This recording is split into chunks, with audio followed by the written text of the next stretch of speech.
आप टेंशन मत लो, अब बेटा आप यहाँ पे रहो, हम साथ में।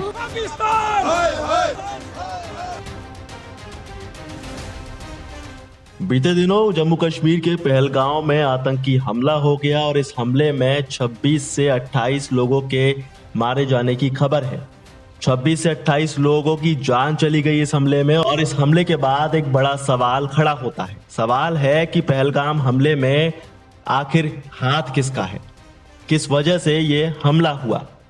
हमले के बाद जांच में पता चला कि इस हमले में एलएटी का हाथ हो सकता है, यानी इस हमले में एलएटी का हाथ होने का शक है।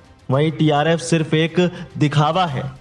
सुरक्षा एजेंसियों ने मूसा नाम के एक पाकिस्तानी उग्रवादी का स्केच भी जारी किया है, जो पहले भी कई हमलों में शामिल रहा है।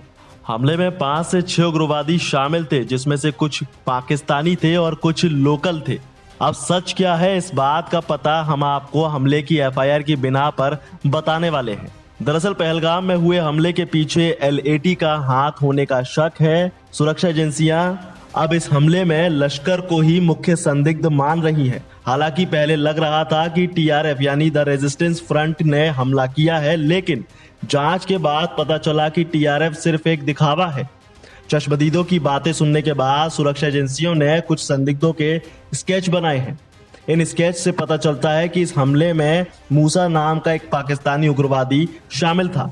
मूसा एलएटी का सदस्य है और पहले भी कई बार कश्मीर में कई घातक हमलों को अंजाम दे चुका है।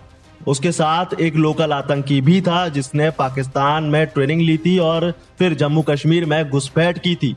जम्मू कश्मीर के पहलगाम की बेसारन घाटी में हुए आतंकी हमले को लेकर दर्ज की गई एफआईआर में चौंकाने वाले खुलासे हुए हैं। एफआईआर के मुताबिक यह हमला पूरी तरह से पूर्व नियोजित था और इसे आतंकियों ने सीमा पार मौजूद अपने हैंडलर्स के निर्देश पर अंजाम दिया है।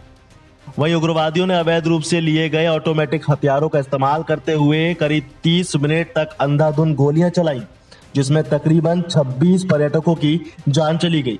यह हमला मंगलवार यानी 22 अप्रैल को दोपहर 1:50 से 2:20 तक हुआ है।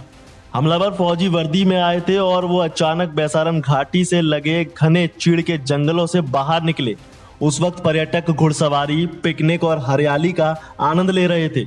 अचानक गोलियों की आवाज आई और चीख पुकार मचने लगी और कुछ ही देर में कई लोग जमीन पर गिरने लगे और कई घायल हो गए। वहीं न्यूज 18 की एक रिपोर्ट कहती है कि एफआईआर में कहा गया है कि पुलिस स्टेशन को हमले की जानकारी दोपहर 2:30 बजे मिल चुकी थी और जब तक सुरक्षा बल घटनास्थल पर पहुंचा तब तक हमलावर भाग चुके थे। चूंकि बेसारन तक कोई मोटरेबल रोड नहीं है, इसीलिए सुरक्षा बलों को पहुंचने में काफी वक्त लगा और इसमें दिक्कत भी काफी हुई। अब एफआईआर ये भी कहती है कि पुलिस स्टेशन को विश्वसनीय सोर्सेज से सूचना मिली थी कि बेसारन पहलगाम में अज्ञात आतंकियों के सीमा पार स्थित अपने आकाओं के निर्देशों पर अवैध ऑटोमेटिक हथियारों का इस्तेमाल करके एक पूर्व नियोजित हमला किया है। एफआईआर में यह भी जिक्र किया गया है कि इस हमले का उद्देश्य केवल हत्या करना नहीं था, बल्कि जनता में डर और दहशत फैलाना भी था। आपको बता दें कि इस मामले में भारतीय न्याय संहिता यानी बीएनएस की कई सख्त धाराओं के तहत केस दर्ज किया गया है। ये एफआईआर भारतीय न्याय संहिता यानी बीएनएस की धारा 11, 103 और 109 कठोर गैरकानूनी गतिविधियां अधिनियम या फिर यूपीए और शस्त्र अधिनियम सहित गंभीर प्रावधानों के तहत दर्ज की गई है। इसके अलावा आर्म्स एक्ट की धाराएं 7 और 27, इसी के साथ यूएपीए यानी गैरकानूनी गतिविधि रोकथाम अधिनियम की धाराएं 16, 18 और 20 भी लगाई गई है। अब इतना बड़ा कत्लेआम मचने के बाद सुरक्षा व्यवस्था पर सवाल खड़ा होना लाजमी है।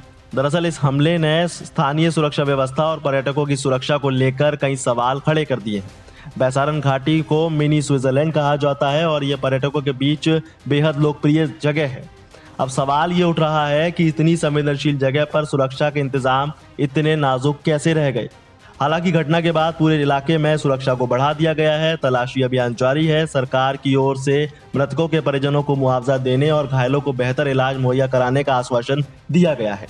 यह हमला न केवल पहलगाम जैसे शांत पर्यटन स्थल की छवि को धक्का पहुंचाता है, बल्कि ये भी दर्शाता है कि आतंक तत्व अब पर्यटकों को भी निशाना बनाने से नहीं हिचक रहा।